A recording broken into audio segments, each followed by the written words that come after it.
Berjumpa lagi dengan Albarak.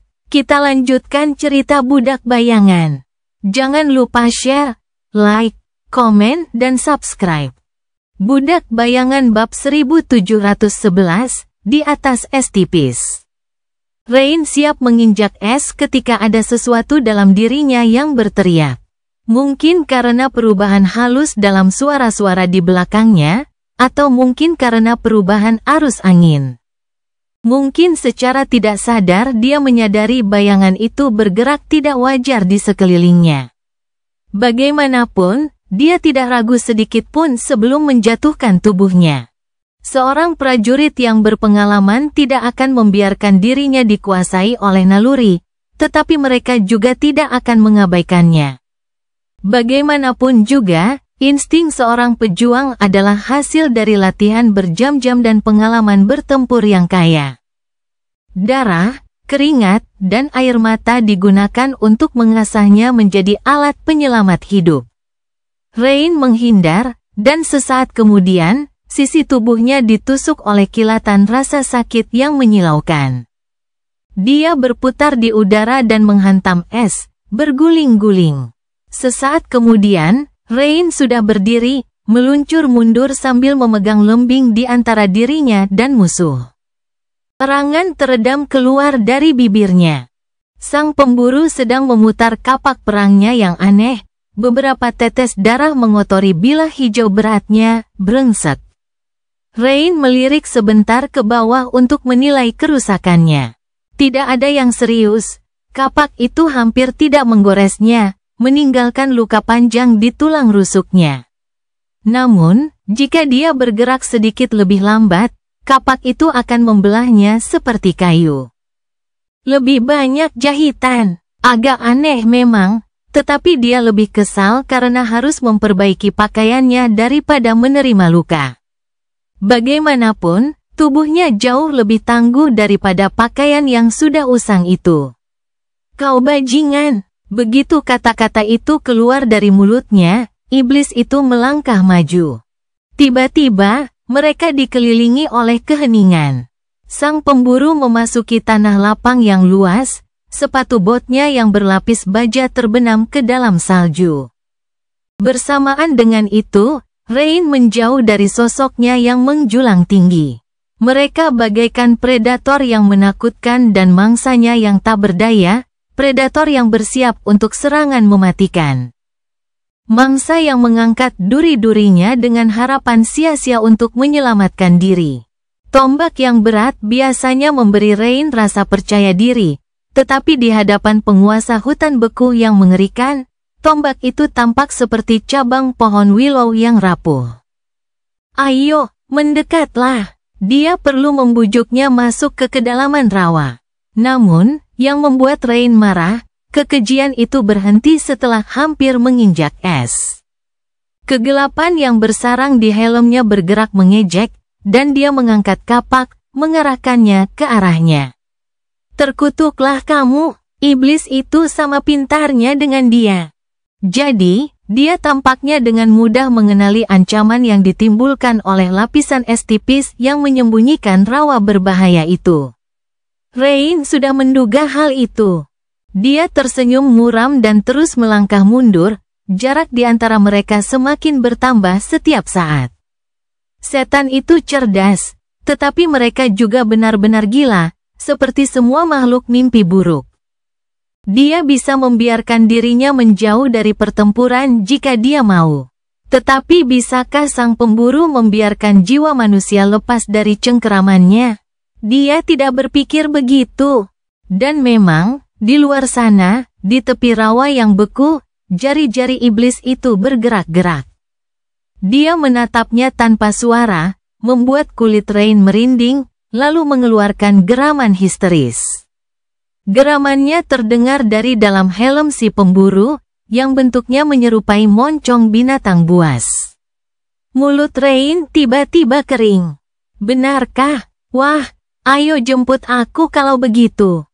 Setan itu memukul tanah dengan kapaknya, menimbulkan getaran pada tanah, lalu melangkah lagi. Suara bergema dan merdu bergema dari bawah mereka saat lapisan es mulai retak. Dia mempersiapkan dirinya. Pada saat berikutnya, sang pemburu menerjang maju dengan kecepatan yang mencengangkan. Angin menderu saat tubuhnya yang besar menerjang, kapak mengerikan itu terangkat untuk memberikan serangan yang mematikan. Semuanya terjadi sangat cepat. Saat iblis itu maju, kakinya jatuh menembus es, dan sesaat kemudian, dia jatuh terjerembab. Air hitam dan potongan-potongan es beterbangan ke udara seolah-olah ada ledakan, dan Rain merasakan rawa itu bergetar. Tetesan air dingin membasahi wajahnya. Tentu saja, air saja tidak akan memperlambat Huntsman.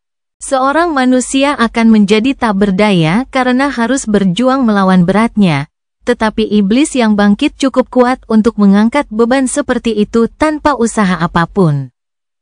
Pada jarak itu dari pantai, airnya hanya setinggi pinggang sang pemburu, jadi dia terus bergerak maju setelah tertunda sesaat.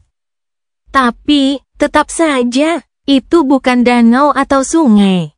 Tidak ada tanah di bawah kakinya, hanya hamparan rawa kuno yang berbahaya.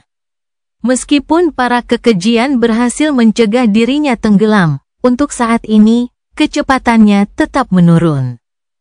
Lebih dari itu, saat dia jatuh melalui es, Rain sudah bergerak. Dan sebelum si pemburu bisa kembali ke posisinya, ujung tombaknya yang berat telah menghantam helmnya. Dia tidak serakah dengan serangan itu. Keserakahan adalah penyebab kematian ketiga yang paling umum di antara para petarung berpengalaman, tepat setelah kesombongan dan nasib buruk. Setelah memberikan pukulan kuat ke wajah iblis itu, Rain segera mundur dan melompat menjauh. Dan tepat sepersekian detik kemudian, kapaknya bersiul melewati tempat dia berdiri sebelumnya, bertabrakan dengan es dan membelahnya. Serangan itu terlalu cepat baginya untuk menyadari dan bereaksi tepat waktu. Jika Rain tidak mengantisipasi bahaya dan melepaskan diri terlebih dahulu, dia akan mati. Sisi tubuhnya terasa panas karena rasa sakit yang dingin, tetapi rasa sakit itu justru membuat pikirannya semakin tajam. Jantungnya berdetak kencang, memompa darah ke seluruh tubuhnya. Otot-ototnya tampak hidup, membuat tubuhnya terasa ringan dan waspada, penuh dengan energi. Itu adalah keadaan fokus dan kesadaran absolut, begitu tingginya sehingga tidak dapat bertahan terlalu lama. Mari kita lihat siapa di antara kita yang merupakan iblis sebenarnya. Sambil mengacungkan lembingnya, Rain menyeringai dan melarikan diri dari es yang retak. Sambil mencari cara untuk memberikan pukulan lain kepada kekejian yang menggila itu.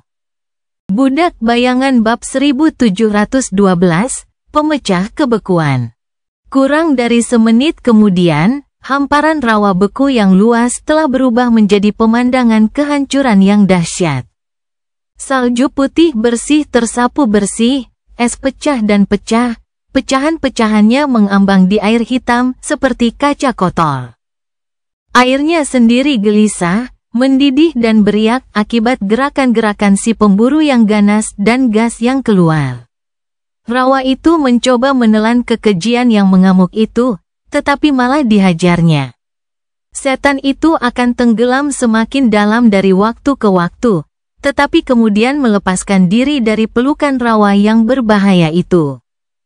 Meskipun perjuangan itu memungkinkan Rain bertahan sejauh ini, itu tidak cukup untuk memberinya kemenangan.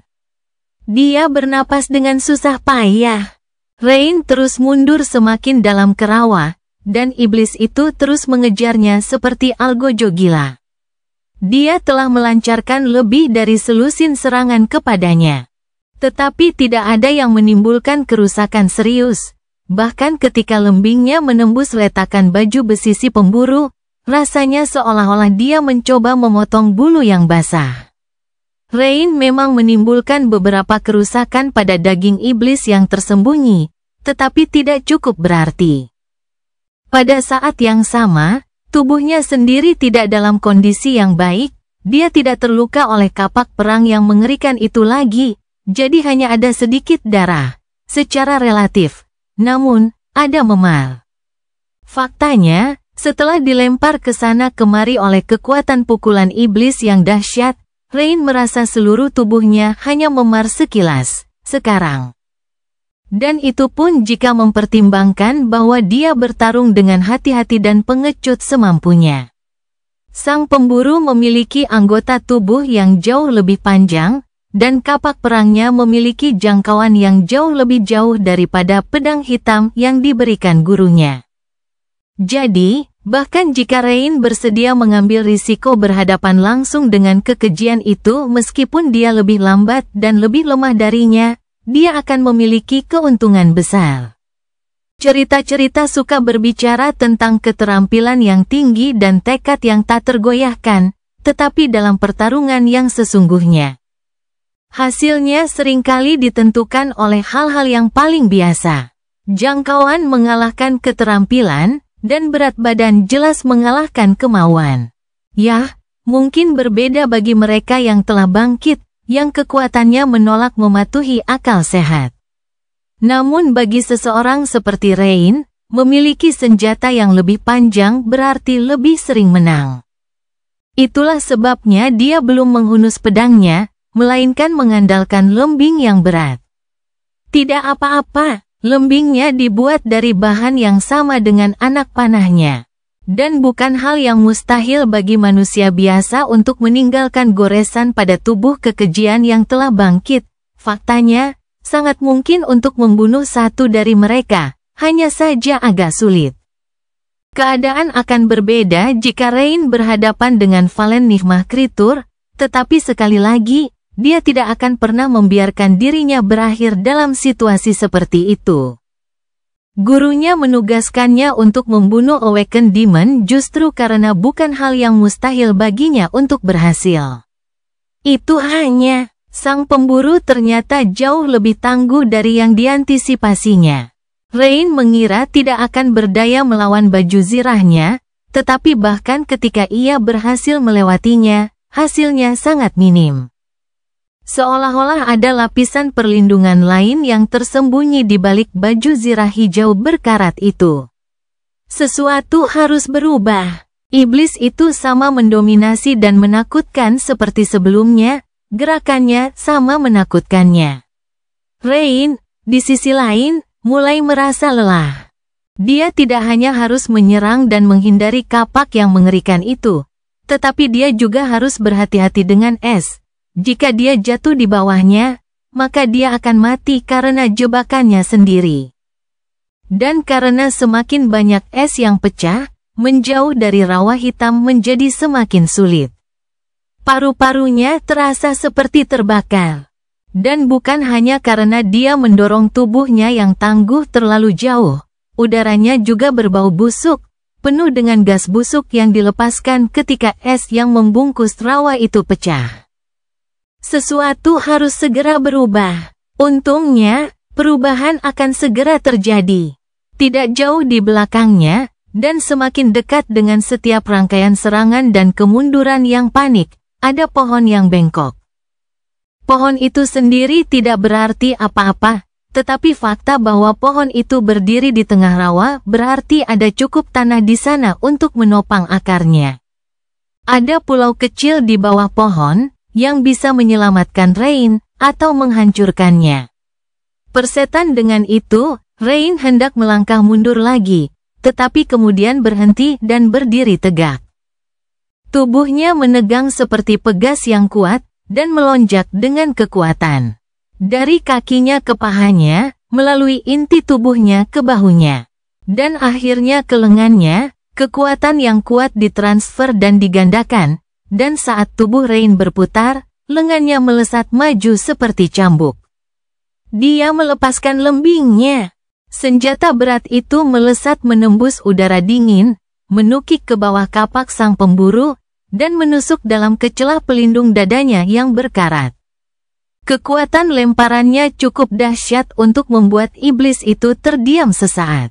Dengan memanfaatkan waktu singkat itu, Rain berbalik dan berlari ke arah pohon yang jauh. Dia tahu bahwa kekejian itu akan mengikuti, tetapi kecepatannya diperlambat oleh rawa, yang semakin tenggelam semakin dalam saat mereka masuk. Saat ini, air kotor sudah berada di atas pinggang si pemburu, dan kecepatannya telah menurun drastis. Rain mengalir ke pulau kecil itu, diikuti oleh suara es yang pecah dan gelombang air. Waktunya hampir tidak cukup. Sesampainya di pohon, dia mengabaikan tabung anak panah yang tersembunyi di bawah cabang-cabangnya. Tanpa busur, semua itu tidak berguna sekarang. Sebagai gantinya, dia mengambil sesuatu yang lain, sebotol minuman keras yang dibeli gurunya di suatu tempat pada hari dia berusia 20 tahun. Saat ini, ada sehelai kain yang menjuntai dari mulut botol. Suaranya tiba-tiba terdengar dari balik bayangan. Tunggu. Apa yang kau lakukan, bocah tak tahu terima kasih? Itu botolku yang paling mahal, loh. Rain mengabaikan suara terkejut itu dan mengeluarkan korek api kuningan. Dia tidak suka minum, sih, tidak. Serius, apa yang ada di pikirannya, memberikan alkohol kepada seorang gadis muda? Sikap macam apa itu untuk seorang guru? Apakah gurunya seorang penjahat di masa mudanya? Menyalakan kain itu, Rain berdiri dan cepat-cepat berbalik. Sang pemburu sedang meluncur ke arahnya seperti kapal pemecah es yang mengamuk. Ia telah lama mencabut lembingnya dari dadanya dan mematahkannya menjadi dua, meninggalkan pecahan-pecahannya jauh di belakang. Untuk sesaat, hatinya sakit karena menginginkan senjata andalannya. Lalu, Rain menggertakkan giginya dan melemparkan botol itu ke arah iblis itu. Tangkap ini, kau si berkarat. Sang pemburu bahkan tidak mau menggerakkan kapaknya, malah menyapu botol itu dengan sarung tangannya. Tentu saja, benda itu langsung hancur, menumpahkan alkohol yang terbakar ke seluruh tubuh besarnya. Koktail yang mudah terbakar tidak akan mampu melukai iblis yang telah bangkit. Tapi bau busuk di udara. Ada banyak gas yang terperangkap di bawah es, dan saat ini, semuanya telah dilepaskan, mengelilingi kekejian itu seperti awan yang tak terlihat. Dan ketika botol itu pecah, awan itu langsung berubah menjadi lautan api yang berkobar. Tentu saja Rain tidak melihat semua itu, karena dia sudah menyelam di balik pohon yang meliuk itu. Budak Bayangan bab 1713, Api dan Es. Rawa memiliki kecenderungan alami untuk menghasilkan metana, yang sering terperangkap di bawah permukaan, membentuk gelembung gas busuk yang sangat banyak. Dan itu hanyalah rawa-rawa di dunia nyata, yang jauh lebih aman daripada rawa-rawa di alam mimpi. Ya, setidaknya begitulah sebelum masa kegelapan. Di masa perang, manusia telah melepaskan semua jenis kengerian yang dipersenjatai pada dirinya sendiri. Jadi, hari ini, tidak ada yang tahu wabah terpendam apa yang bisa dilepaskan ke dunia jika seseorang menggali di rawa-rawa Eropa atau kuadran utara. Alam mimpi mungkin sebenarnya lebih aman dalam hal itu. Namun, hal itu tidak menjadi masalah bagi Rain. Yang penting baginya adalah metana sangat mudah terbakar. Jadi, ketika si pemburu memecahkan botol minuman keras itu, botol itu pun terbakar. Omong kosong, menyelam di balik pohon, Rain menekan tubuhnya ke tanah dan menutup telinganya. Pada saat berikutnya, dia dibutakan sesaat oleh kilatan cahaya yang dahsyat. Lalu, dia diserang oleh panas yang tak tertahankan. Dan kemudian seluruh dunia berguncang. Rain turun ke udara saat pohon tempat dia bersembunyi hancur. Itu tidak seharusnya terjadi. Gas rawa bisa terbakar, tetapi tidak meledak, dan khususnya tidak begitu dahsyat, setidaknya tidak di bawah langit terbuka. Mungkin api entah bagaimana mencapai kantong besar metana yang terperangkap, atau mungkin ada hubungannya dengan kantong gas yang menempel di permukaan es. Mungkin seluruh rawa itu tidak normal, dan gas yang dibakarnya sendiri tidak alami. Bagaimanapun, hasil pelemparan botol minuman keras itu melampaui harapan Rain. Banyak sekali. Saat jatuh menghantam tanah, dia merasakan angin bertiup kencang dan mengeluarkan erangan tercekik.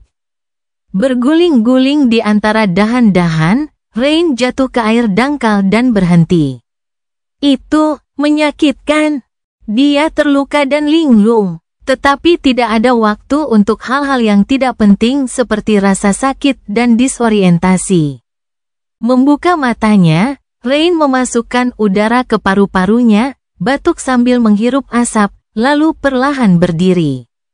Rawa di sekitarnya telah berubah, yang tadinya merupakan hamparan salju putih bersih. Kemudian, berubah menjadi hamparan es pecah dan air hitam yang bergelombang. Sekarang, itu adalah neraka yang membara.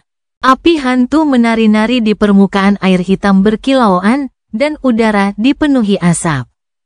Salju telah mencair, dan pecahan-pecahan es dengan cepat menghilang dalam panas yang menyengat. Kemanapun Rain memandang, kegelapan terjalin dengan cahaya yang menyala-nyala, dan bayangan bergelombang saat menari-nari di antara api. Rain diserang oleh hawa dingin yang menusuk dan panas yang menyengat.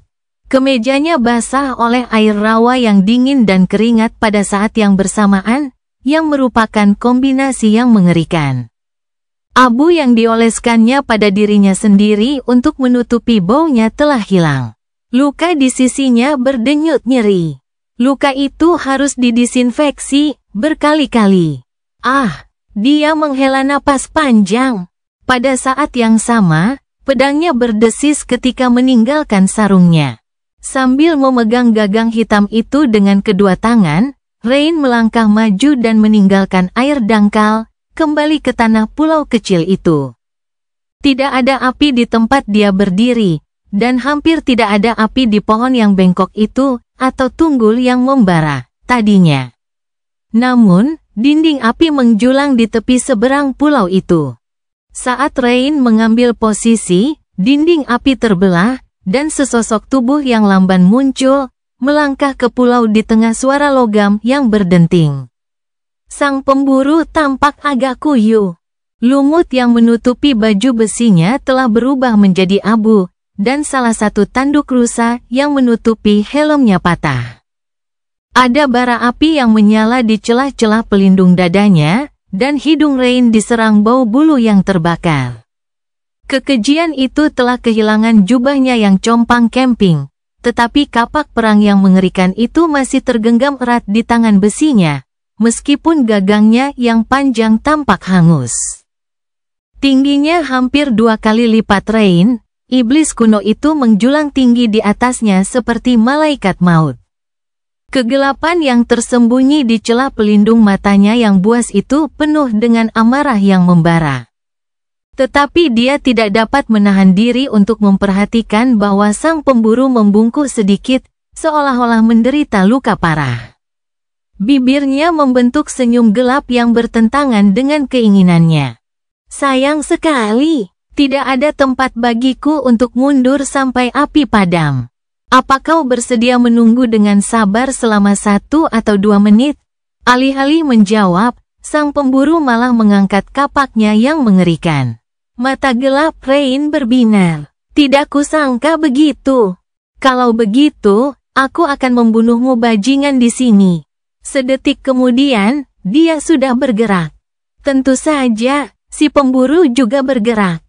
Dan jauh lebih cepat darinya, meski beratnya setidaknya 5 kali lebih berat. Namun Rain tahu bagaimana dia akan bertindak, dan kemana dia akan bergerak. Itu bukan karena dia memiliki karunia kenabian atau bisa membaca pikiran si keji. Itu hanya karena dia memahami batas fisiknya dari hasil penelitiannya dan pengamatannya dalam pertempuran, juga karena pengetahuannya tentang pertempuran. Dia tahu cara menggunakan tombak dan bagaimana orang yang ahli menggunakan kapak besar kemungkinan besar akan menyerang. Dia tahu semua elemen yang menyusun baju zirah lapis baja lengkap. Bagaimana mereka diikatkan ke tubuh seseorang dan satu sama lain, dan keterbatasan apa yang akan ditimbulkannya pada gerakan seseorang. Ia tahu bahwa setan itu akan lebih menyukai kaki kanannya. Karena lutut kanannya tidak terluka, dan ia akan lebih melindungi sisi kiri dadanya, karena pelindung dada di sana telah retak, dan daging di bawahnya telah tertusuk lembingnya. Yang terpenting, dia tahu bahwa si pemburu sedang marah besar. Amarahnya yang tak terkendali mengaburkan penilaiannya, dan membuat tindakannya lebih mudah ditebak. Jadi, dia punya beberapa keuntungan tersendiri. Saat api menari-nari dan pulau kecil itu bergetar karena beban berat langkah kaki iblis itu, dia berlari maju dan menyambutnya dengan kilatan pedang hitamnya. Kapak perang yang mengerikan itu akan membelahnya menjadi dua jika dia tidak menghindar pada saat-saat terakhir. Rain berhasil menghindari serangan itu, meskipun hanya dengan jarak yang sangat dekat. Tetap saja, panjang kapak itu, dan panjang lengan si pemburu, terlalu besar baginya untuk menyerang kekejian yang menjulang tinggi itu. Namun dia tidak membidik tubuh perkasa iblis itu. Sebaliknya, dia mengarahkannya ke kapak. Tepat saat senjata mengerikan itu melintas melewatinya, pedang hitam itu mengejarnya. Dan memotong poros yang hangus itu dengan bersih. Ia menghindari ikatan logam yang memperkuatnya dan menggigit kayu yang terbakar, mengirisnya seakan-akan kayu itu adalah mentega. Bilah kapak itu terbenam ke dalam tanah berlumpur, dan keseimbangan sang pemburu tiba-tiba terganggu karena bebannya. Kini hanya memegang sepotong anak panah yang terputus di tangannya, iblis itu terhuyung dan jatuh dengan berat ke satu lutut. Tanah bergetar. Pada saat itu, Rain akhirnya bisa mencapai tubuhnya dengan pedangnya. Budak Bayangan bab 1714, Predator Puncak. Musuh berada di depannya, berlutut, dan sesaat rentan. Siapa yang tahu berapa lama kerentanan itu akan berlangsung? Setan itu kemungkinan besar akan mendapatkan kembali posisinya dalam sekejap mata nanti. Segala yang ada di dalam Rain berteriak agar dia menyerang, melontarkan tubuhnya ke depan dan membunuh kekejian itu sebelum itu terjadi. Lagi pula, dia tidak yakin apakah akan ada kesempatan lain nanti.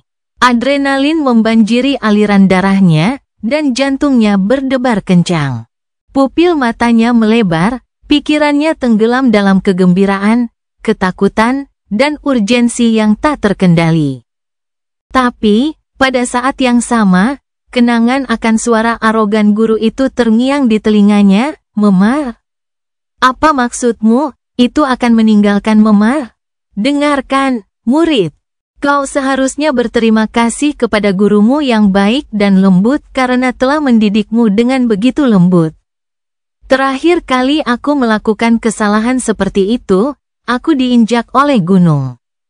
Itu tidak meninggalkan Memar. Itulah tanda seorang pendekar tangguh yang mampu menjaga kepalanya tetap dingin di tengah pertempuran paling sengit sekalipun." Maka dari itu, dia menekan kegembiraannya, mengabaikan rasa takutnya, dan membuang jauh-jauh rasa urgensi yang ada dalam dirinya. Jangan serakah, keserakahan akan membuatmu terbunuh. Itu dosa, dan hanya mereka yang cukup kuat untuk menanggung akibatnya yang berhak berbuat dosa. Rain tidak mengabaikan kewaspadaannya dan menyerang dengan tenang. Ujung pedang hitamnya meluncur ke jahitan pelindung dada sang pemburu, menusuk dalam kesisinya. Kali ini, perlawanannya sangat minim. Tidak seperti lembingnya, taci hitam itu menembus daging iblis itu dengan mudah. Namun alih-alih mencondongkan tubuh ke arah tusukan atau memutar bilahnya untuk menimbulkan kerusakan lebih besar, Rain justru langsung menariknya kembali dan melompat menjauh. Dan tepat pada waktunya, meskipun sang pemburu tampak linglung sesaat, dan senjatanya telah hancur, tinjunya telah mencabik udara dengan kecepatan yang mencengangkan.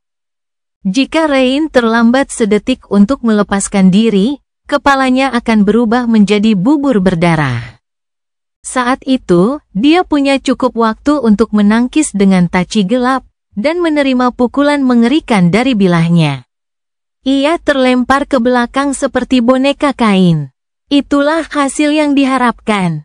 Jika Rain keras kepala dan mencoba bertahan, tubuhnya akan menerima sebagian besar benturan. Namun, dengan membiarkannya terbawa, ia menghilangkan gaya tersebut secara signifikan. Masih terasa sangat sakit, rasanya seperti seluruh tulang di tubuhnya akan patah. Namun mereka tidak melakukannya. Rain kembali terbuang ke air dangkal dan meluncur di lumpur. Air hujan membasuh keringatnya dan menghilangkan rasa sakit yang berdenyut di sisinya, yang terasa hampir menyenangkan. Aku harus berdiri. Kali ini, dia butuh waktu lebih lama untuk menenangkan diri. Merasa lumpur mulai menariknya ke bawah, Rain mengerang dan berguling tengkurap, lalu terhuyung berdiri. Taci hitam itu berdiri tegak dan menjatuhkan tetesan air kotor. Seberapa parahkah aku melukainya? Lukanya pasti sangat parah. Pedang hitam yang diciptakan gurunya bahkan lebih tajam, lebih mematikan, dan jauh lebih menakutkan dari yang dibayangkannya. Jika si pemburu itu manusia, dia pasti sudah mati sekarang, jantungnya tertusuk oleh bilah pedang hitam itu. Namun dia bukan. Dia adalah seorang Kalis Knight, seorang iblis dari rombongan Titan kuno yang telah menghantui tanah ini selama ribuan tahun. Jadi, meskipun luka yang diberikan Rain padanya mengerikan, itu pasti tidak cukup untuk menjatuhkan kekejian itu. Meski begitu, dia telah melakukan sesuatu yang sama pentingnya. Dia telah menghancurkan kapaknya, yang secara efektif melucuti iblis yang mengerikan itu. Mendongak, Rain menatap ke arah si pemburu kekejian itu masih berlutut, tangannya berada di lumpur. Darah busuk mengalir dari jahitan baju besinya yang hangus. Moncong binatang dari helmnya yang menggeram tampak lebih mengerikan sekarang, dan ada cairan gelap mengalir dari antara taring-taring hijaunya. Ayo! Melucuti senjata Huntsman bukanlah hal yang penting. Tentu, tanpa kapak perang yang hebat, jangkauannya akan mengecil, sehingga memungkinkannya untuk melawan kekejian itu dalam jarak dekat. Namun, dia lebih dari cukup kuat dan ganas untuk mencabik-cabiknya dengan tangan kosong. Rain dapat bertahan selama beberapa detik dan bertahan dari beberapa serangan, tetapi mencoba melawan iblis dari jarak dekat pasti akan mengakibatkan kematiannya. Namun, Kalis Knight bukanlah monster biasa. Para prajurit jangkung dan berbaju besi dari era lampau ini menyimpan rahasia yang mengerikan. Rain tidak mengetahui rahasia itu dari pembicaraannya dengan Sang Awaken yang telah menjelajah ke dalam hutan dan menghadapi penguasa yang menakutkan itu. Sebaliknya, itu adalah sesuatu yang diketahui semua orang di Ravenheart, bahwa dia telah mengetahuinya sejak hari Seisan, Putri Ratu Song, membunuh pemimpin Kalis Knight yang menakutkan. Kisah-kisah pertempuran itu telah menyebar luas di wilayah Song. Lebih dari itu, informasi terperinci tentang kekejian yang masih hidup diberikan oleh Balai Kota ketika mengeluarkan misi pemusnahan. Helm binatang milik Huntsman bukan sekadar hiasan. Helm itu menunjukkan sifat aslinya, karena semua Kalis Knight adalah pengubah bentuk. Di dalam masing-masing gua itu hidup seekor binatang buas yang ganas. Ketika para prajurit zaman dahulu menghadapi musuh yang kuat atau dalam bahaya, binatang buas itu akan keluar. Iblis mengerikan yang selama ini dilawannya dengan putus asa bahkan belum memperlihatkan sejauh mana kekuatannya yang mengerikan. Tapi sekarang kapaknya telah hancur dan darahnya mengalir ke lumpur, dia akan melakukannya. Dan itulah kesempatan terbaik Rain untuk membunuhnya. Di luar sana, di depannya, si pemburu yang berlutut mengeluarkan geraman serak. Anggota tubuhnya tersentak, seolah-olah terserang kejang yang menyakitkan. Kemudian, geramannya berubah menjadi raungan yang memekakkan telinga. Baju zirah iblis itu retak, tidak, itu adalah tulang-tulangnya yang retak di bawahnya. Tulang belakangnya bengkok, dan bulu-bulu gelap tiba-tiba menyembul dari jahitan baju zirah yang berkarat itu. Cakar yang panjang merobek logam sarung tangannya. Transformasi telah dimulai. Rasanya mengerikan, dan sangat menyakitkan. Itu juga sangat menakutkan, bukan hanya karena Rain tahu bahwa binatang buas yang dilepaskan itu akan dengan mudah mencabik-cabiknya dan melahapnya. Tetapi juga karena melihat sesuatu yang mirip manusia tiba-tiba berubah menjadi sesuatu yang tidak manusiawi sungguh sangat mengerikan. Namun, semua itu tidak menjadi masalah baginya. Yang penting bagi Rain adalah, dari apa yang dia ketahui, transformasi Kalis Knight membutuhkan waktu. Bahkan jika itu hanya beberapa detik, dalam pertempuran, detik-detik itu seperti selamanya. Dia telah menunggu untuk mempertaruhkan nyawanya pada keabadian itu sepanjang waktu. Saat raungan buas sang pemburu bergema di rawa yang terbakar, Rain menerjang maju. Langkahnya ringan dan cepat.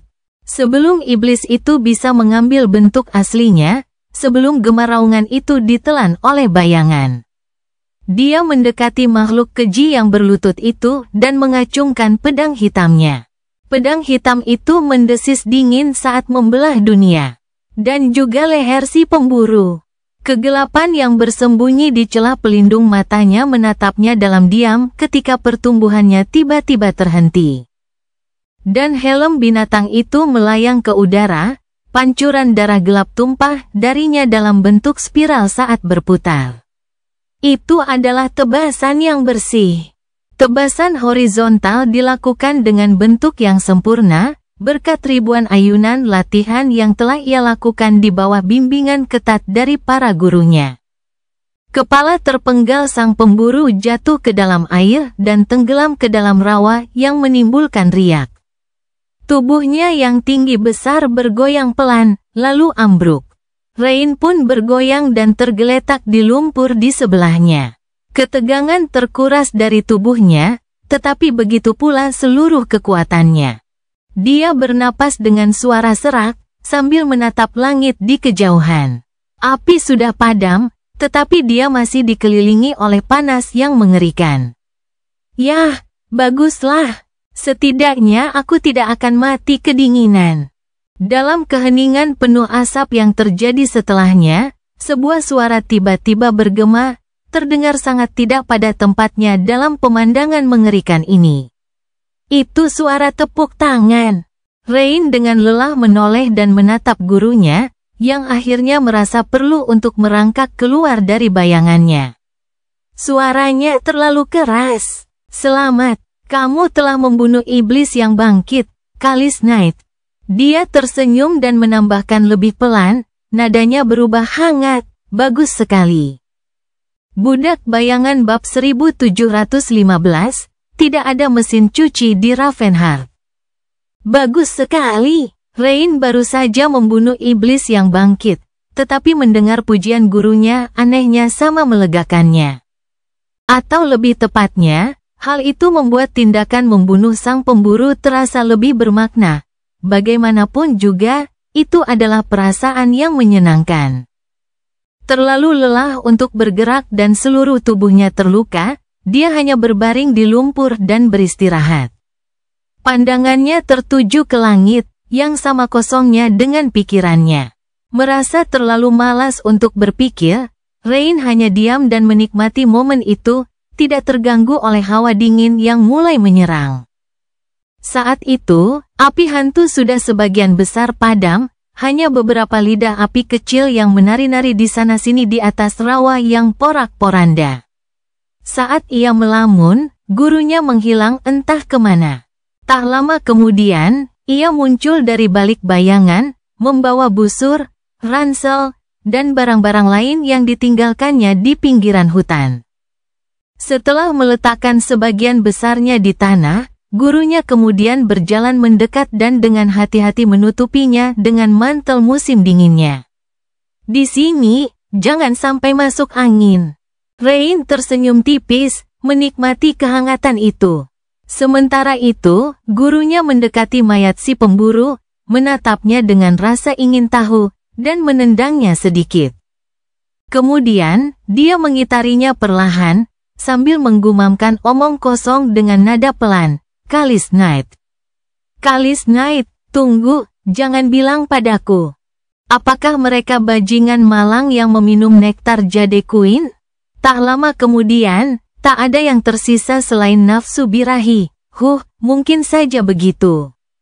Dasar bodoh. Bahkan adik perempuanku tahu untuk tidak meminum semua yang diberikan kepadanya oleh orang-orang yang mencurigakan. Itu kamulah karakter yang mencurigakan. Rain ingin mengejek, tetapi kemudian mengurungkan niatnya. Sebaliknya, dia bertanya, "Guru, bisakah saya bangun sekarang?" Dia tentu tahu jawabannya, tetapi mendengarnya lagi akan memberinya keyakinan.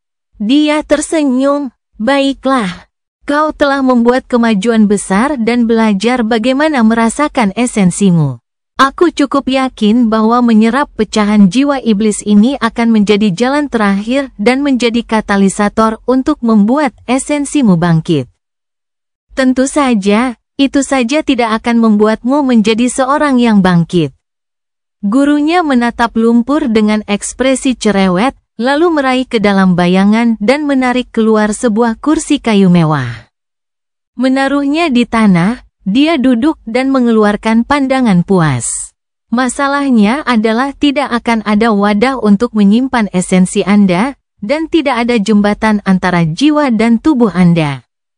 Setidaknya begitulah pemahaman saya.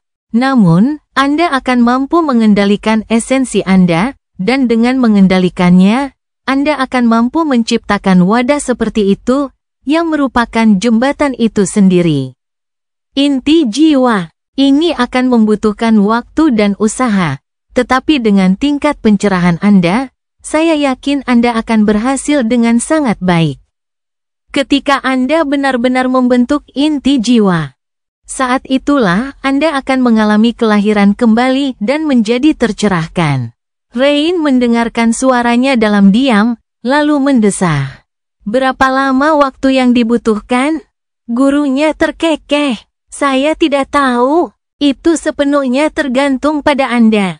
Tetapi, dari apa yang saya dengar, belajar mengendalikan esensi adalah bagian yang sulit. Membentuk inti jiwa relatif mudah, meskipun membosankan. Jadi, beberapa bulan, setahun, kita harus menunggu dan melihat. Aku yakin aku bisa melakukannya dalam sehari." Rain tidak menyuarakan pikirannya yang menantang dan tersenyum. Apa yang terjadi selanjutnya? Duduk dengan nyaman di kursinya yang mewah, gurunya tersenyum. Kenaikan adalah langkah untuk bangkit melampaui sifat fana seseorang. Anda harus mengumpulkan kekuatan dengan meningkatkan kualitas esensi jiwa dan tubuh Anda. Itu dapat dicapai secara alami, dengan perlahan-lahan menyempurnakan esensi, atau dengan membunuh musuh yang kuat. Setelah esensi Anda mencapai perubahan kualitatif, langkah terakhir adalah mereformasi inti jiwa Anda. Itu agak sulit. Dia menggelengkan kepalanya. Bagian yang lebih mudah dari proses ini adalah mempelajari cara mengakses laut jiwa Anda. Bagian yang lebih sulit, sayangnya, hal itu memerlukan pengetahuan tentang teknik pemurnian jiwa.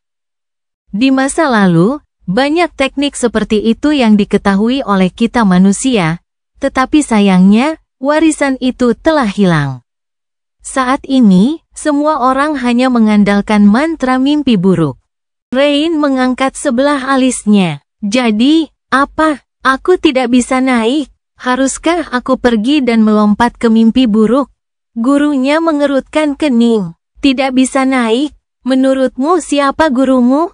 "Tentu saja. Kamu bisa naik. Fakta bahwa tidak ada orang lain yang memiliki teknik pemurnian jiwa tidak berarti aku tidak memilikinya, atau aku tidak dapat menciptakan teknik baru dari awal. Rain menoleh dan menatapnya dengan ragu. Jadi, apakah dia memilikinya, atau dia akan menciptakannya? Yah, itu tidak terlalu penting baginya sekarang. Dia bahkan belum menjadi seorang awaken, jadi ascension terasa cukup jauh untuk tidak terasa nyata. Bahkan kebangkitan, Rain mendesah. Saya masih ingin menantang mimpi buruk. Dia telah memutuskan bahwa dia tidak akan melakukannya, tetapi hal itu tidak mencegahnya untuk berfantasi tentang menjadi pembawa mantra mimpi buruk. Gurunya menatapnya dengan muram. Apa? Kenapa? Dia mengerutkan bibirnya. Saya hanya ingin, oke, baiklah. Hebat sekali saya bisa membentuk inti jiwa dan bangkit. Tapi apakah saya benar-benar akan menjadi seorang yang bangkit? Orang yang bangkit macam apa yang tidak memiliki aspek? Belum lagi saya tidak akan bisa menerima kenangan apapun dari mantra. Semua yang bangkit di Ravenheart berjalan-jalan dengan baju zirah berkilau dan memegang senjata sihir. Pakaian yang membersihkan dan memperbaiki diri sendiri. Tempat anak panah yang tidak pernah kosong. Yang terbaik dari semuanya. Mereka bisa memanggil dan menyingkirkan perlengkapan mereka alih-alih harus membawanya saat mendaki gunung. Jalan menuju kenaikan terlalu melelahkan tanpa mantra. Rain bersedia menerima bahwa menemukan aspek dan cacatnya akan memakan waktu lama, bahkan mungkin lebih lama daripada menjadi seorang master. Tapi kenangannya, tidak perlu mencuci pakaiannya saja sudah sepadan. Gurunya tiba-tiba tertawa. Jadi ini tentang apa? Kenangan? Rain melotot ke arahnya beberapa saat, lalu menunjuk dirinya sendiri dengan lemah. Penampakan aneh sepertimu mungkin tidak peduli. Tapi lihatlah aku, jelaga, abu, keringat, air rawa, lumpur, darah, dan entah apa lagi. Inilah yang harus kuhadapi setelah setiap perburuan. Tidak ada mesin cuci di Ravenheart juga. Aku harus mencuci semuanya dengan tangan atau membayar tukang cuci. Itu setelah aku membayar tabib untuk menambalnya. Dan bicara soal menambal, pakaian-pakaian ini juga perlu ditambal. Gurunya menggelengkan kepala sambil tertawa. Oh, begitu. Jadi bukan sihir penghancur dan kekuatan mistis yang membuatmu iri, tapi kamu hanya tidak mau mencuci pakaian. Dia membuka mulutnya, tak bisa berkata apa-apa. Itu tidak benar. Dia tersenyum miring. Bukan begitu, Rain menggertakkan giginya. Aku juga tidak ingin membawa beban seberat itu di punggungku. Gurunya bersandar dan tertawa lagi. Sulit dipercaya. Setelah puas tertawa, gurunya menggelengkan kepala dan berdiri. Sambil melihat sekeliling, ia mengambil sepotong kayu hangus dan mencoret-coret sesuatu di atasnya dengan kukunya. Kukunya memotong kayu bagaikan bilah berlian. Beberapa saat kemudian, dia mengangguk puas dan melemparkan potongan kayu itu ke Rain. Sini, tangkap. Dia mengangkat tangan dan menangkap potongan kayu itu, lalu mendesis pelan ketika pinggangnya berdenyut nyeri. Aduh! Sambil membawa hadiah aneh itu ke wajahnya, Rain mengamati huruf-huruf yang terukir di permukaannya. Mereka membaca, Anda telah menerima memori. Dia mengerutkan kening. Apa ini? Gurunya mengangkat bahu sambil tersenyum. Anggap saja ini sebagai kupon memori. Apa? Kau pikir hanya mantra yang bisa memberi hadiah memori kepada orang? Salah, gurumu hebat. Jadi dia bisa membuat memori dengan baik. Coba lihat. Kali ini kau membunuh iblis yang bangkit. Jadi aku akan membuatmu memori yang bangkit dari tingkat ketiga. Rain berkedip. Kamu bisa membuat kenangan? Dia kembali ke kursinya dan menyeringai. Tentu. Dan, tidak seperti mantra, aku bahkan akan menyesuaikannya dengan keinginanmu. Lebih dari itu, dengar, aku benar-benar tidak ingin menjelek-jelekkan pesaing. Tetapi mantra, itu benar-benar tidak memiliki imajinasi sama sekali. Mengapa membatasi memori pada senjata yang kuat, baju besi ajaib, dan peralatan mistis? Ada begitu banyak hal biasa yang akan menghasilkan memori yang luar biasa. Baju ketat milikmu itu, aku akan menghafalnya, tidak masalah. Apakah kamu menginginkan bantal yang selalu dingin atau sikat gigi ajaib? Gurumu juga dapat mewujudkannya. Dia menatapnya dengan ekspresi puas. Wah, saya bahkan bisa membuat gulungan tisu toilet menjadi memori. Kalau tidak berlebihan, tidak akan pernah habis. Apa-apaan bajingan itu bicara soal tisu toilet. Rain menatap gurunya sejenak, lalu berkedip beberapa kali. Apakah kau memberitahuku bahwa kau telah mampu menciptakan kenangan selama ini? Dia mengangguk, pertanyaan yang aneh, tapi ya, tentu saja. Perlahan-lahan, darah Rain mulai mendidih. Jadi, kenapa kau tidak pernah memberiku kenangan? Apakah melihatku menderita itu menyenangkan bagimu? Dia menatapnya dengan ekspresi tersinggung. Hah, apa yang kau bicarakan? Aku selalu berencana untuk mempersenjatai dan memperlengkapimu. Hanya saja kau masih manusia biasa. Sampai kau membentuk inti jiwa dan bangkit, jiwamu bahkan tidak dapat menampung kenangan.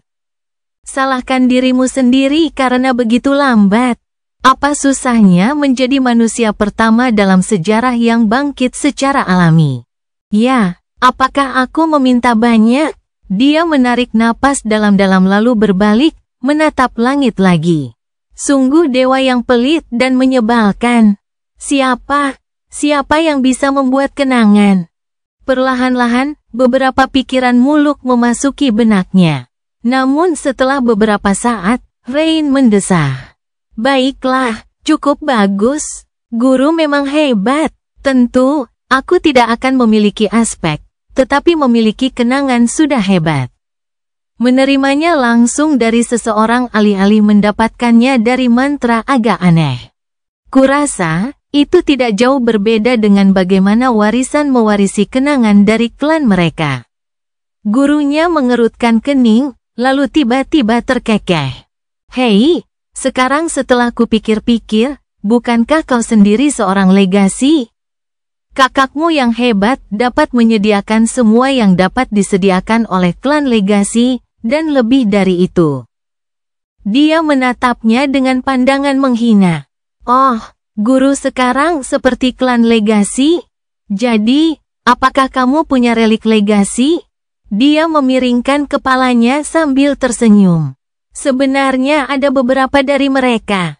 Rain berkedip beberapa kali. Benarkah? Sebenarnya, dia tidak akan terkejut. Baiklah, bagaimana dengan benteng?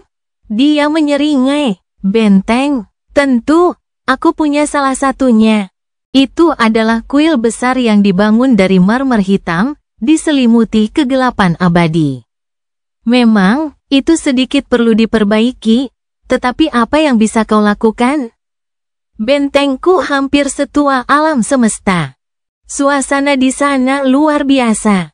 Dia menatapnya tanpa suara. Bagus sekali. Ngomong-ngomong soal hebat, karena ini guru, pasti ada yang maha tinggi di klan kita, tidak diragukan lagi. Haruskah aku menganggap diriku bangsawan? Mungkin saja, kan? Gurunya terbatuk karena malu. Ah, baiklah. Secara teknis, klan kami tidak memiliki penguasa saat ini. Mata Rain berbinar penuh kemenangan. Bagaimanapun juga, kapasitasnya untuk melakukan hal-hal yang tidak masuk akal ada batasnya. Tetapi kita memang punya iblis tertinggi. Dulu aku sering menindas si kecil, tetapi sekarang setelah dia dewasa, itu tidak menyenangkan lagi. Dia menarik napas dalam-dalam, berbalik, dan menatap langit. Langit tak peduli dan tak terjangkau. Saya menyerah. Cerita bersambung. Jangan lupa share, like, komen, dan subscribe. agar tidak ketinggalan cerita selanjutnya.